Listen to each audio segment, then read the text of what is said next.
मित्रांनो नमस्कार, मी करण आपलं सगळ्यांचं माझ्या चॅनलवर स्वागत आहे. मित्रांनो एक 2-4 दिवस झाले नितेश राणे यांचं नाव फक्त महाराष्ट्राच्या मराठी मीडियामध्ये नाही तर देशाच्या सगळ्याच मीडियामध्ये चांगलंच चर्चेला आलेलं आहे.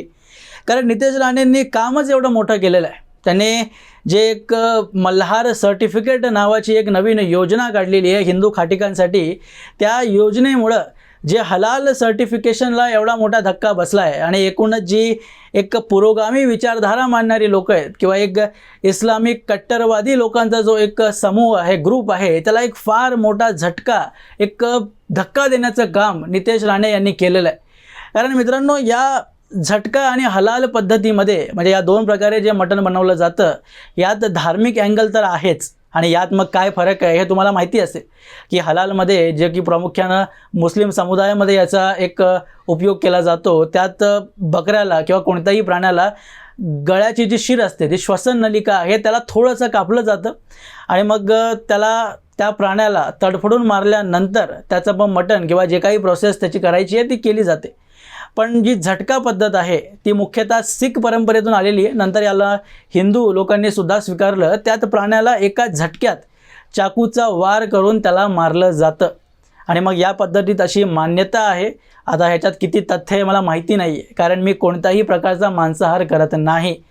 त्यामुळं झटका पद्धतीमध्ये असं मानलं जातं की हा एक वार केल्यामुळं कोणत्याही प्रकारची वेदना ही त्या प्राण्याला होत नाही आणि मग त्यामुळं जे पाप लागतं हलाल पद्धतीने प्राणी मारल्यामुळे तो प्राणी तडफडतो आणि मग त्याला होणारी जी वेदना आहे मग त्यातून जी काही एक नेगेटिव्ह एनर्जी असेल, जी एक वेदना त्याला होतात, त्यातून पाप जे काही आहे ते आपल्यावर लागतं आणि मग तसं मटण हिंदूंनी तरी सेवन केलं नाही पाहिजे अशी एक मान्यता आहे.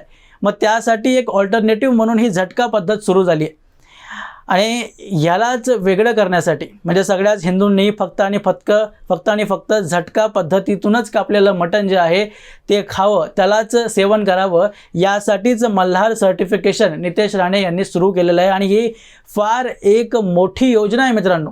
आणि माझं स्पष्ट मत आहे की नितेश राणे यांनी हे जे काम सुरू केलं आहे ते कोणत्याही साधारण व्यक्तीला एक करण्यासारखं नाही आहे. कारण बहुतांशी जे नेते असतात जे स्वतःला हिंदुत्ववादी म्हणवतात किंवा निवडणूक होण्यापूर्वी किंवा निवडणूक झाल्यावर सुद्धा एक हिंदुत्ववादी आपण किती आहोत हे दाखवण्याचा प्रयत्न करतात आणि एकदा का ते लोक मंत्रिमंडळात गेले, काहीतरी उच्च पद भेटलं की मग हिंदुत्ववाद गेलं फाट्यावर, त्याचे विचार व्यक्तसुद्धा ते लोक करत नाहीत. मग त्याच्याशी काम करण्याचं एक विचार तर लांबच सोडा.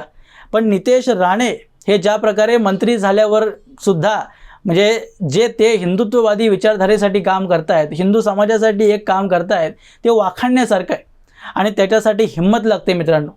असा कोणताही व्यक्ती उठसूट असे कामं करू शकत नाही. आणि नितेश राणेंनी जेव्हा मंत्रिपद त्यांना भेटलं तेव्हा त्यांनी घोषणा करून टाकलेली होती की हिंदुत्ववादी विचारधारेसाठी, त्याच्या प्रसारासाठी तुमच्या हक्काचा हिंदुत्ववादी मंत्री आता तुमच्या सेवेत हजर राहील. आणि हे वाक्य त्यांनी असंच म्हटलेलं नव्हतं, ते वाक्य पूर्णतः त्यांनी विचार करून म्हटलेलं होतं. याची साक्ष त्यांनी पुन्हा एकदा दिलेली आहे. आणि मित्रांनो बहुतांश लोक ह्याला विरोध करतायत कारण हे एक धार्मिक पॉईंट ऑफ व्ह्यूने ह्याच्याकडे बघितलं जातं आहे. पण मित्रांनो आर्थिक एक मोठं कारणसुद्धा या मल्हार सर्टिफिकेटमध्ये, म्हणजे जर तुम्ही मांसाहार करणाऱ्या लोकसंख्येकडे बघितलं तर जवळजवळ जर एक 80-85 करोड लोक जरी आपण पकडली आणि त्यातली मुस्लिम समुदायाला म्हणजे 20 करोड लोक बाजूला काढली तर एक जवळजवळ 60-65 करोड हिंदू लोक, त्यात शीखसुद्धा आले. मग या सगळ्याच लोकांना जर हलालपासून वेगळं केलं आणि फक्त हिंदू खाटिकांना मिळणारं मल्हार सर्टिफिकेट म्हणजे या सगळ्याच लोकांनी फक्त हिंदू खाटिकांकडूनच जर मटण विकत घेतलं तर हिंदू खाटिक जे आहेत त्यांचंच आर्थिकपणे जी शक्ती आहे ती वाढू शकते आणि जी हलाल सर्टिफिकेशनमध्ये जे पैसे जात होते, जो मोठ्या प्रमाणात पैसा हा हिंदू विरोधी काही कामं करण्यासाठी खर्च केला जात होता, त्यालासुद्धा एक मोठा धक्का बसू शकतो. आणि त्यामुळेच मित्रांनो मी म्हणतोय की मल्हार सर्टिफिकेट हे एक मोठं पाऊल आहे आणि याचा हिंदू समाजाला एक फार मोठा भविष्यात एक फार मोठा फायदा होऊ शकतो. त्यामुळं नितेश राणेंना आणि या मल्हार सर्टिफिकेटला आपल्याला पुढे येऊन समर्थन केलं पाहिजे. पुरोगामी आणि जे काही कट्टरवादी आहेत इस्लामिक यांनी विरोध तर केलेलाच आहे, पण दुसऱ्या बाजूला जे लोक समर्थन करतात आपल्यासारखी लोक, त्यांनी समोर येऊन ह्याच्या समर्थनार्थ बोललं सुद्धा पाहिजे. फक्त मनात ठेवून की आपण समर्थन करतोय मग झालं असं चालणार नाही. कारण एखादा मंत्री, एखादा आपला नेता जर पुढे येऊन आपल्यासाठी काही काम करतोय, काही हिंदू समाजाच्या प्रबोधनासाठी, धर्मरक्षणासाठी एखादं नवीन काम त्यांनी सुरू केलं आहे, तर याला समर्थन देणं आपलं कर्तव्य आहे.